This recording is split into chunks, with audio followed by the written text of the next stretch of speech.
When we last left off here, Jazz and Bulkhead both went to retrieve the Polarity Gauntlet, but found Arachnid and Breakdown both engaging each other in combat, and decided to jump in. However, Breakdown utilized the Polarity Gauntlet, this time on Arachnid, flinging her into Bulkhead and Jazz. And that's where we are going to continue off here.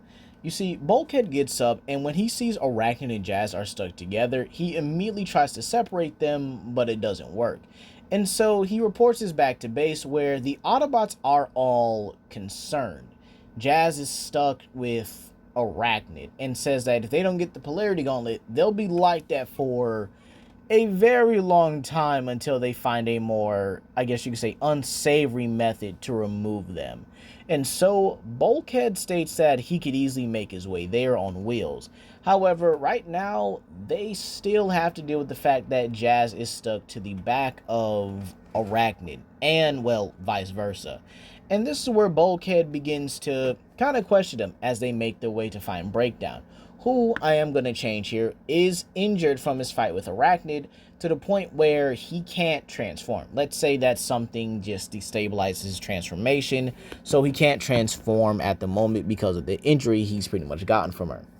So, back with Bulkhead, he pretty much questions him, okay, so how did you two kind of hook up in a way here?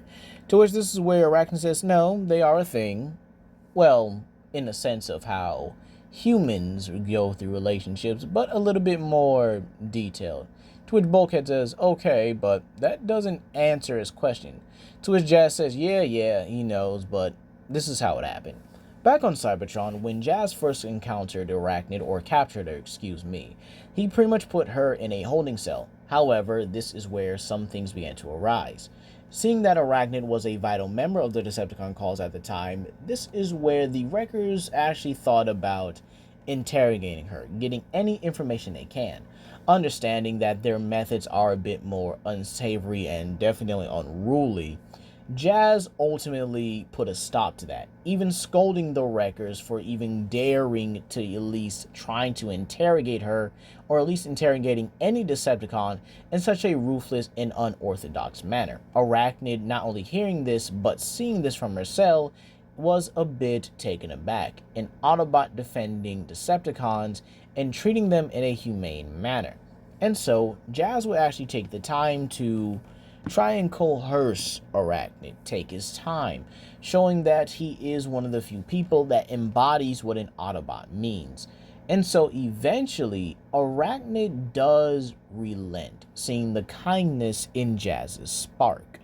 And eventually, this does manifest into something more, where they both begin to, I guess you can say, kind of explain to each other what they really joined the cause for. Arachnid joined the cause because she saw an opportunity to gain power, to be something more than what she was here.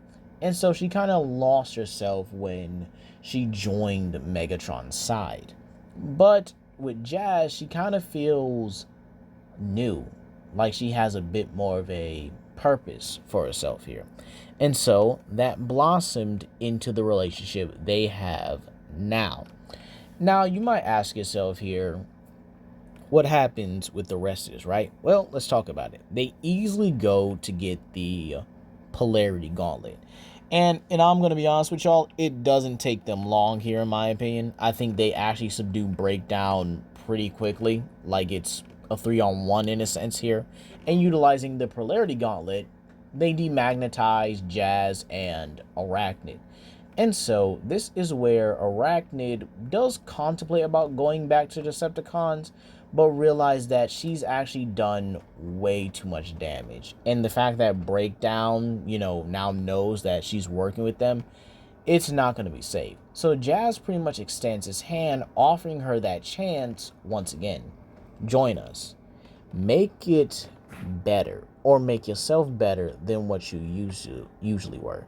To which Arachnid says she's not going to stop her more ruthless side. To which Jazz says he's not trying to change her, or at least not trying to change her in a way that, reverberates her into a whole different person. But again, try to keep that side away from their human companions. To which she says, no promises if they get into trouble. To which, when Arachnid goes back, she's actually greeted a bit more warmly in this timeline, even by Arcee. Because remember, Jazz winded up saving her in Tailgate. So this actually means that there is no blood feud. There is no rivalry between the two. And in all honesty, I find that to be good. I mean, why not, right? I mean, Arcee has a much easier time getting along with Arachnid, and well, she doesn't have a real beef or vendetta with her. However, Tailgate is still obviously somewhat cautious, considering this was one of the Decepticons that almost took him off online. And while, yes, he does fear Shockwave, because again, who rightfully wouldn't? He was not willing to try and, bust out and fight Shockwave, because, that thing right there, that one-eyed demon, it scares me. Meanwhile, back on the Decepticon warship, Breakdown being a full-on snitch. Whole 69 have himself up in there, actually telling just about everything, well, there is to about Arachnid. The fact that we have Arachnid along with the Autobots, and well, Megatron is amused. Arachnid joining the Autobots over her new relationship with their lieutenant. How amusing, and yet how disgusting. So, believe it or not, Megatron does not punish Breakdown, as again, it was an unforeseen action. However, he does tell Breakdown, you will not fail him again. To which Breakdown does, bows and just agrees here, and just goes on to, well, get repaired by Knockout. The next episode we have is Rock Bottom, and this one is going to be different. It plays out just like in the original, with Megatron obviously taking Starscream to be executed out in a mine, only to be met by two Autobots. However, instead of having Bulkhead and Arcee in this timeline, I'm going to have it be Jazz and Arachnid in this timeline here. They were actually going to discover if there was any Decepticon activity in this mine here, and well, they found Starscream and Megatron. Seeing Starscream right where he is right now, Jazz gets fueled with rage and rushes at him immediately, to which Megatron does point his blaster, but Jazz is way too fast, and Starscream actually takes this opportunity to retreat. So, in order to get Megatron out the way, he straight up parries his blaster and spin kicks him into the wall, using the momentum to transform and beelines it at Starscream. And this then leaves Arachnid to confront Megatron, to which this is actually pretty interesting. You see, Arachnid can, I think, decently fight against Megatron. I think it's because of her agility and the way her power set works as well. And in all honesty, I think this will actually play about a bit differently here. Megatron does engage Arachnid, calling her a traitor, and says that it'll be amusing to see how much pain I can cause one of the Autobots' most formidable warriors by taking off its head. And so this is where everything pretty much just plays out relatively the same. And so, yeah, the cave collapsed, but Jazz and Starscream are both outside, where Jazz has pretty much gotten a grip on Starscream and begins to lay the biggest and most absolute brutal beatdown you will ever see. Each blow precise and dangerous, with each one just wailing on the big guy, or wailing on the poor Decepticon seeker over and over again, telling him that this is for everyone he's killed, for Bumblebee, for Optimus, for everyone he's ever hurt, especially his partner, Cliff Jumper, for the perversion of his body to the extinguishing of his spark. Jazz wails on him with everything he has until he hears the rumble and the collapse of the cave. And then he freezes, realizing in his anger he left Arachnid with Megatron. Now, this actually does take a little bit of a different turn. Arachnid is not trapped in the same way that Bulkhead is, meaning that whole boulder thing never happens. However, she does tap her communicator, hoping Jazz would hear her. And so, Jazz begins to leave Starscream, who is battered, injured, and bruised, and digs out Arachnid here. And with that being said, yeah, it they he pretty much gets her out and apologizes. And this is where he actually just carries her in a bridal style fashion back to base, while she pretty much just leans against him, saying that she forgives him, but to never let that happen again. And he says he promises not to do it in the cave, to which he says, okay, fair point. So, as Jazz pretty much takes back Arachnid to get medical attention, Megatron is able to finally wring himself free and sees a injured, battered, and bruised Starscream. And he says, you know, I could just put you out of your misery. However, you seem to have suffered enough. Come, Starscream. And this is where Megatron kind of just picks him up in one hand and just drags him, just purposely drags him back to the Decepticon warship, where he has to be prepared by Knockout. Now, the episode partners. This is going to take a different turn here. You see, Megatron realizes something. He doesn't have a lot of forces. And so, this is where he actually summons two Decepticons of his own. And so, when these two Decepticons enter, they are both some of the most feared Decepticons of all time. That being Shadow Strike and Lugnut. Yes, we're going to have Lugnut as a main cast member in this one, because again, I do feel like it is time I put him in one of these Transformers Prime What Ifs. Plus, come on, who doesn't love this Crash Out here? This loyal D1 glazing Crash Out. And, well, obviously, he gets to glaze in Megatron on the spot, earning a face palm from Shadow Strike here, saying that it is good to finally see you, Lord Megatron. But Lugnut is on his knees, glazing the hell out of Megatron. And Megatron is now having second thoughts like, I really had to summon this man. You better be glad you are formidable, because I do not have time for this number one glazer right here. However, instead of Starscream being the one to go with Shadow Strike, well, Starscream being able to go with Arachnid's timeline, because obviously things happen, he goes with Shadow Strike. And she actually utilizes her blaster to drill a hole through the Harbinger. And, well, actually figures out Starscream has been playing her.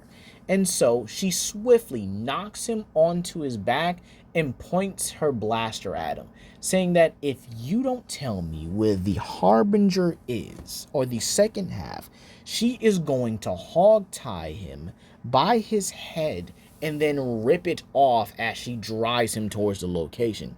To which Starscream goes, all right, he'll talk. He'll tell them everything. Meanwhile, the Autobots that arrive are Optimus, Tailgate, and Jazz, to where he says proceed with caution, as Tailgate and Jazz make their way into the ship here, and they see Starscream. And this is where Jazz simply looks at the other Decepticon, and he looks in absolute disbelief, and says, Shadow Strike, I thought you were dead. To which he says, unfortunately for you, that's not going to happen again. To which Shadow Strike shoots at Jazz, but Tailgate pushes him out the way and, well, uses Starscream as a meat shield. However, Shadow Strike already has the information she needs and easily exits the ship, while Tailgate pretty much just slams Starscream right at the feet of Optimus here. And Starscream looks at Tailgate like, dang, dude, what did I do to you? Why are you so strong?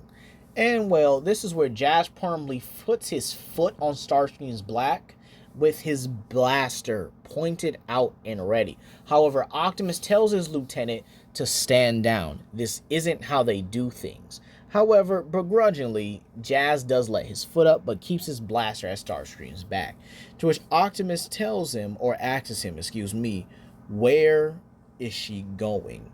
And again, did Megatron summon? To which he says, yes, look, I've made some mistakes. I know I have. But why don't you guys just allow me to join your ranks? I mean, it worked wonders for Arachnid, so maybe it would do great for me. And this is where Jazz puts his blaster firmly against the back of Starscream's head, telling him, really? And after what you did to Cliff Jumper, you expect us just to accept that you're a part of the cause here? Nah, I think not, Starscream. To which he says, come on. After all that I've done to help you guys in the past. And this is where Jazz points out that you mean selling out Megatron for your own good. To which he says, well, yes. To which this is where Optimus then points his blaster at Starscream and says, tell us where the relic is. Now. And so, Starscream, also being a 69 here, snitches and pretty much reveals the location of the second half of the Harbinger. However, Shadow Strike has already beaten him to it. And so, for this one, Optimus actually did call reinforcements, that being Arcee and Bumblebee. And so, who guards Starscream in this timeline? Well, it's not going to be Jazz, because the moment Starscream tries something, he's going to kill him. So he decides to actually have Tailgate stand guard over Starscream. And this is where Starscream begins to think here. Maybe Tailgate isn't really, stable all like that. Had it been Jazz, maybe he could, I guess you could say, work his way around it. But Tailgate might actually be another proposition. And so he begins to goad Tailgate. He begins to try and make him attack him. And this is where he strikes a nerve with something. That being Cliff Jumper. While, yes, he is Jazz's friend, Tailgate still, and I mean still, cares for Cliff Jumper here, as any Autobot would. So when he unleashes a punch at Starscream, Starscream puts his manacles up just at the right moment, and they shatter on impact. However, the force of it sends Starscream tumbling back, knocking off his own manacles as well here. And so Starscream simply laughs, saying that now that he's free, he won't be a servant to anyone here. And this is where he fires a missile at Tailgate, who is able to catch it and throw it right back at Starscream. And so Starscream has no other choice but to dodge his own missile and, well, not repeating the same mistake twice, he transforms and retreats. Meanwhile, with the fight with Shadow Striker here, Arcee is actually able to use the distraction of her frozen comrades to her advantage and shoots the immobilizer out of Shadow Striker's hand and then simply drop kicks her several feet away to where she has no choice but to transform and retreat. There's no other way. She can pretty much just get this done. And so she fails Megatron on her very first mission. Not a good look, right? Meanwhile, when Tailgate reunites with the others, he does apologize to everyone that Starscream had gotten away from him. However, Jazz does place a comforting hand on his shoulder, saying that while he would love to have Starscream's head on a spike right now in some Decepticon-like fashion, unfortunately, things happen. And he lets the little guy know that he doesn't blame him, as Starscream was going to be crafty anyway. But again, he did try it with him other than, he did try it with Tailgate other than him. Otherwise, he would have simply killed Starscream the moment he would have tried something. So, on his own part, it was pretty smart. To which Tailgate doesn't feel too bad, but feels like he owes Jazz now. He saved his life, and he just let one of his greatest achievements or his greatest chance at avenging Cliff Jumper go. And so this does deepen their bond in a way here. But now we have to go to another change in the timeline. That being Sierra. She's here. And she's able to easily stop Miko and even restrain her so that when the bridge closes, Miko's not getting through. I think that's, let's be real, that's for the better. So this means that the Autobots are not only able to fight against the Decepticons more easily, but they're able to get the canister. And when they upload it to their computer, they find out the full formula of the synthetic energon. They got it. There's no ifs, ands, or buts about it. They have the full formula of synthetic energon. And now they can replicate it. They can make synthetic energon, meaning the episode Stronger and Faster is just simply Ratchet working on it with really I'm honestly gonna say no repercussions. Like, really, he can just work on it freely, and he doesn't need to try it. Now, sure, the Autobots do go for their energon, but with the addition of Jazz and, Tailgate here, everything actually just goes rather smoothly. So, that kind of leaves us in a bind here. Stronger and Faster doesn't play out like in the original, meaning Ratchet never gets injured and, never really ingests synthetic energon himself and doesn't really feel so isolated. Now, this is actually pretty interesting, meaning when the episode One Shall Fall happens, everything goes relatively the same as, Megatron still injures Raph like in the original. However, a little slight change here. When Megatron lands and Jazz sees that Bombi is holding a injured Raph, he unleashes everything he has against Megatron. And that's where we're going to leave it off here, you guys. Please comment down below, like and subscribe, and share with your friends. This is Legendary Grimlock, and I hope you guys have a blessed day. Peace.